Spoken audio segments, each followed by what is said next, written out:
Referencing. Yeah. Okay, It's another important reason why we need to have better relationship with our lecturers too. Because after we are done with school and we are going to other schools or for work and the rest, we are being asked for references. The reference, if you've come to a lecturer to reference you and you don't have any relationship, like he doesn't even know you in class, he has not even talked, you've not even answered questions in class before, how can he talk about you when he doesn't know anything about you? human beings have a pervasive drive to form and maintain at least a minimum quantity of long-lasting, strong interpersonal relationships with people. And as students, one of those relationships we can crave to create is the ones we have with our lecturers and our professors, those who teach us and those who we are always in constant relation with. And so on this episode of Hello Students, we will be discussing how to build and maintain the kind of cordial relationship you are supposed to have with your lecturer. And today I'm joined here with Nanaya Felicia. So Felicia has actually been my course rep since level 100. Like every course we go to, she's the course rep, you see. And one thing about her is that she has a very good relationship with our lecturers. And that is one of the main reasons why I brought her on board, so that she would help us at least also appreciate the reason why we should build that. So Felicia, welcome to Hello Students.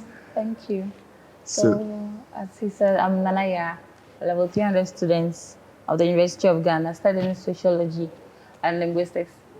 Sure. So we'll just start off straight with Felicia. Why is it important for us to build a strong relationship with our lecturer? Relationship not in the sense of, no, let me modify it, a professional relationship with our lecturer. Because sometimes when you say relationship, people could interpret it in so many ways. So a professional relationship with our lecturer, why is it important? So, one, I think it's academics. Lecturers are experts in their chosen fields and can help us to succeed academically. So when we don't understand some topics and the rest, so if you have good relationships with them or better relationships with them, it can help us a lot. It's fun to academic when they realize that we really have good interest in the topic that or the course that they are studying with us. And another one is networks.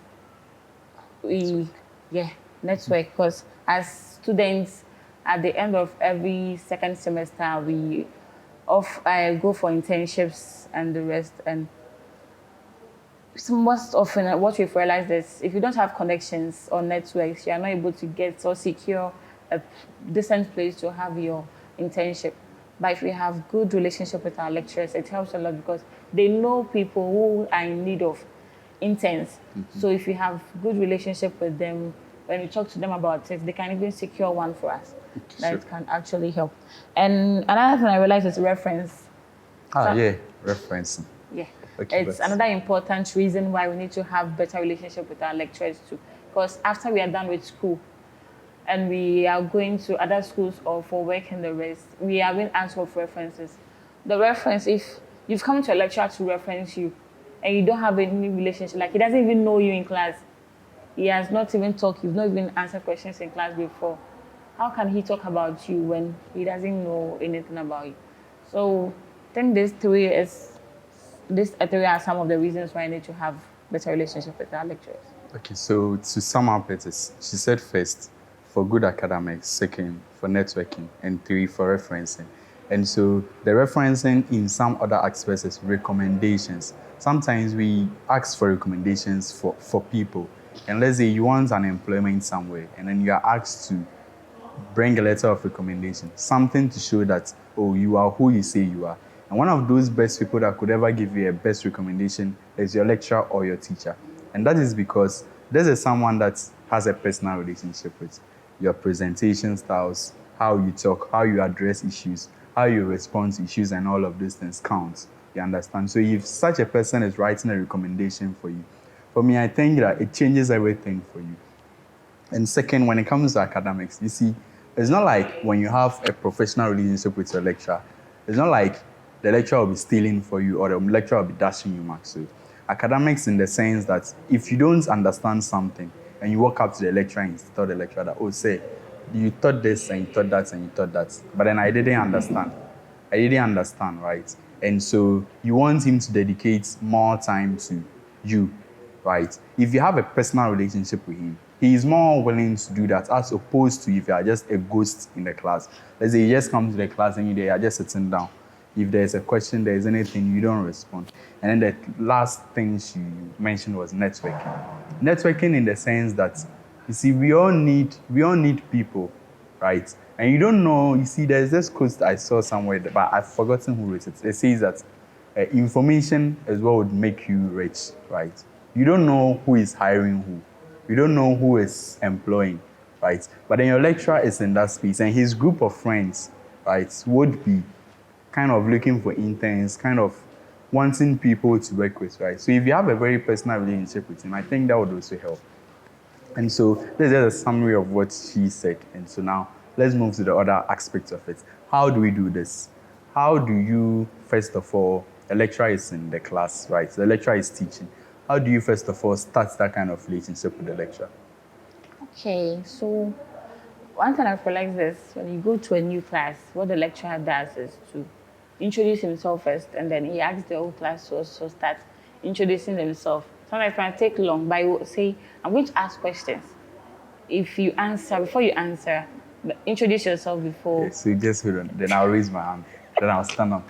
Hello, sir. My name is Mohammed Nafari, and I'm from here, and I'm from here, and I'm from here. And people think it's weird, but at least it makes me have a very comfortable relationship with the lecturer because at the first point, when I raise my hand, even in that same class, I can raise my hand 3 or 4 times. And all those 3 or 4 times, I'll mention my name intentionally so that my name ranks in the lecturer's name. So that was just to add more to the point you said because I can release very Yeah, much. introduction is very, very important. So after the introduction to you, you make sure that you participate actively in the class.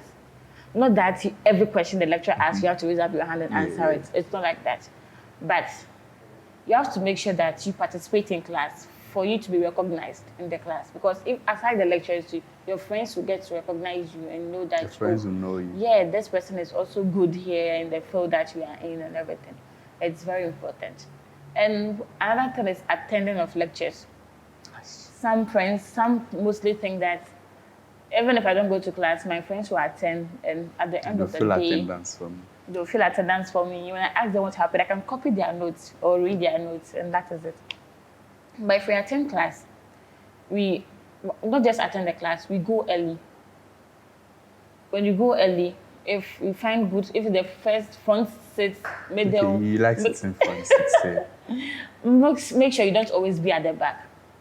You should be at a comfortable place where you can be seen and participate actively in class.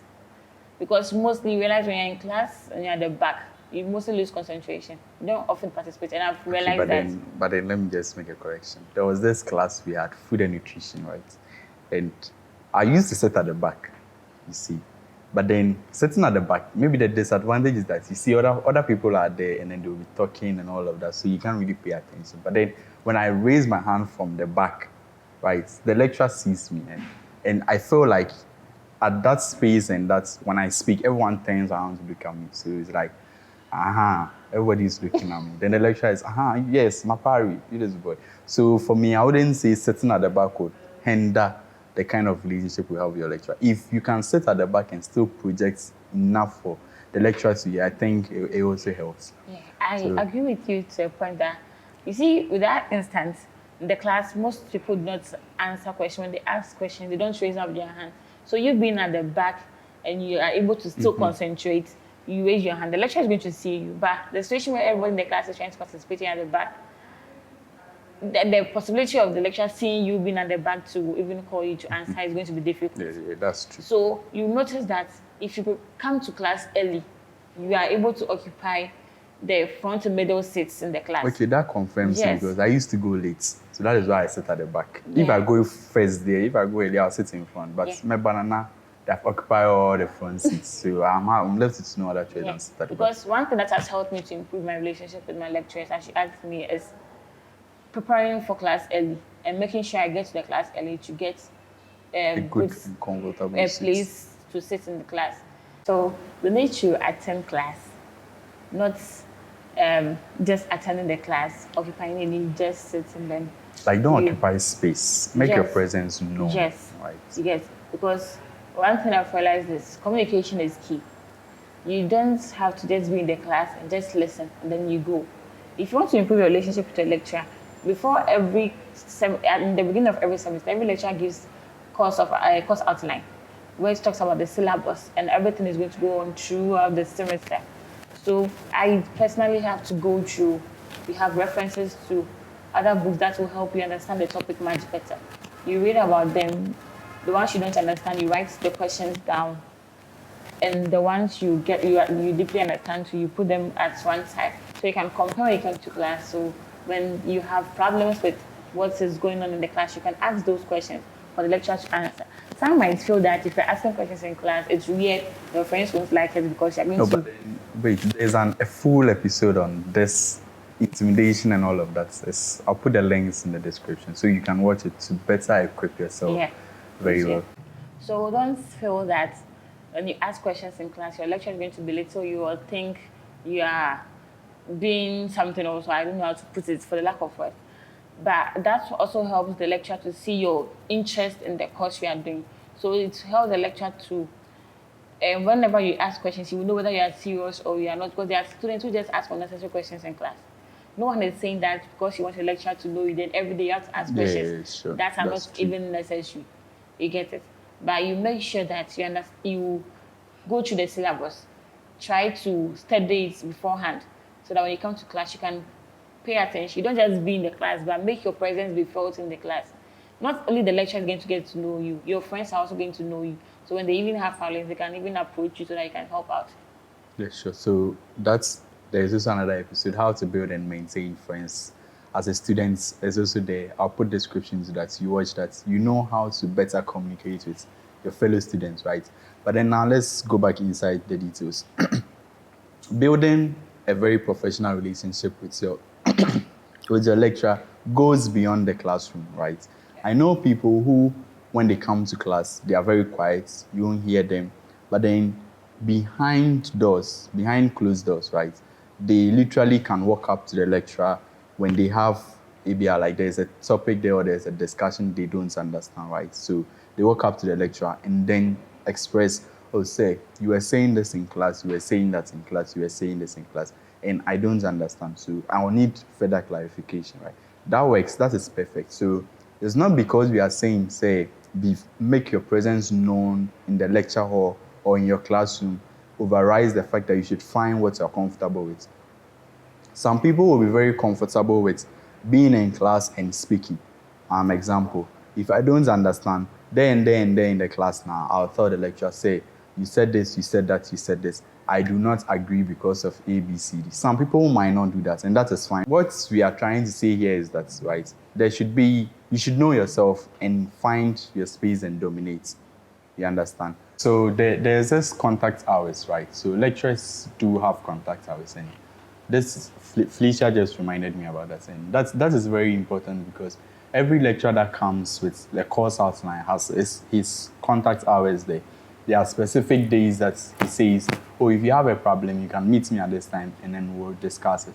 You see, most times we shouldn't just wait till we have problems before we make use of the contact hours. If you don't even have any problem, you could just take the contact hours and then walk up to the lecturer and tell the lecturer that, oh, say, yes, I don't have a problem, but then I just wanted to greet you and all of that. But then there should be a limit to the kind of relationship we have with lecturers, right? So there are various policies on how to keep professional relationships and all of that. And so in this aspect of the conversation, we are focusing on what should be the limits. So what limits should the friendship or your relationship be with your lecturer? Okay. So as we all know, the university does not, um, how do I put it? Condone. Condone its student lecturer relationship, Yeah. kind of sexual relationship does not condone with it. So the extent to which is that your lecturer is not your friend, or let's say one of your mates, you can just call every day, you call and check up on them. You get it? And always you are going to see them, that it's not that. He's your lecturer. It has to be professional.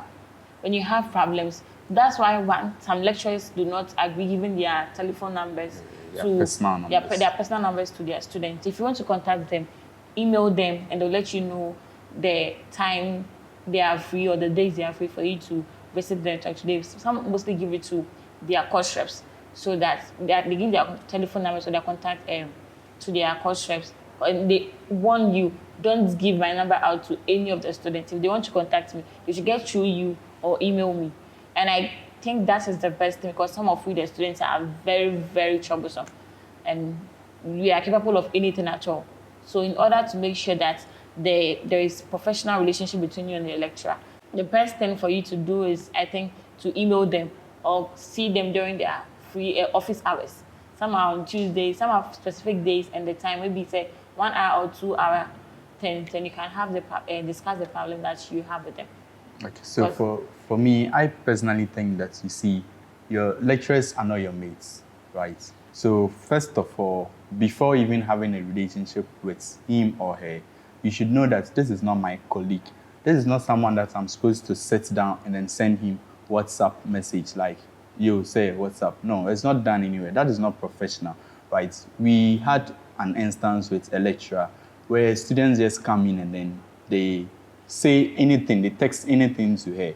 And it got very frustrating to the extent that she had to close down the WhatsApp group because it wasn't making the relationship we are having with her very professional, right? And that was the best thing she could do because the fact that she gave us an opportunity to have that personal relationship with her, people were undermining it and people were taking it for granted, right? So, oh, I can take this woman at any time. No, it's not done anywhere. It's professional relationship. That is what we are emphasizing on here. We are literally saying that you should know who your lecturer is. You should keep a cordial relationship with him. Not call your lecturer your friend.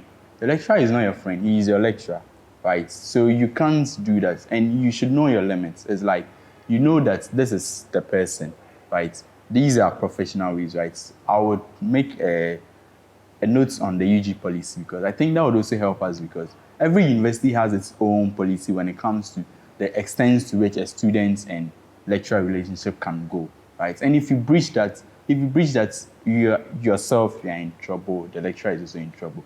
And on this episode, we are basically focusing on the student's version, how we students can keep that cordial relationship with our lecturers, right? And it is because we are students. I won't boast of having a very good, but then my relationship with my lecturers are very professional, right? I am able to tell them what is bothering me, and I'm able to ask them for help, even sometimes even if it's not academic, you see. And that is what we are trying to push here, not a relationship that would end up being boyfriend, girlfriend, you having sex with your lecturer and all of that. No, that is not the emphasis or the essence of this episode. This episode is strictly in the context of building that cordial relationship to help advance your academic excellence. Something that will create a very enabling environment for you to tell your lecturer that, say, this and that and this and that, right? And so do you have any final words you have to say? And one thing I would urge every student in school, campus, everywhere, is for them to take up responsibilities when it comes to being a course rep or anything in class, being group leaders, because most of the time we feel that taking responsibility is too much work. Because sometimes you go to a new class and they'll ask who would like to be the course rep, and everybody will be hesitating. No one is ready to do that. Those responsibilities that we mostly take or engage ourselves in helps us a lot to improve our relationships with our lecturers. Because personally, I would say that that's taking up responsibilities. I don't hesitate when it comes to volunteering to be a course rep or being a group leader in a group so that I can, if the lecturer sees how responsible you are and how eager you are for the course and how the things you want to do, they themselves become eager to help you out. And when you go to them for help, they are willing to help you because they know you are a good student who is ready, a responsible young adult. That's one thing that helps us a lot. So I think I'll urge my colleagues not to hesitate when it comes to taking responsibilities in class or when it comes to doing something for their class or lectures. So for me, it's be a responsible student. That's the end notes of this episode. And until next time, be sure to subscribe to our YouTube channel and like and comments on this episode. Share your opinions on how you also maintain the kind of relationship you have with your lecturers. Thank you, and until next time, be legendary.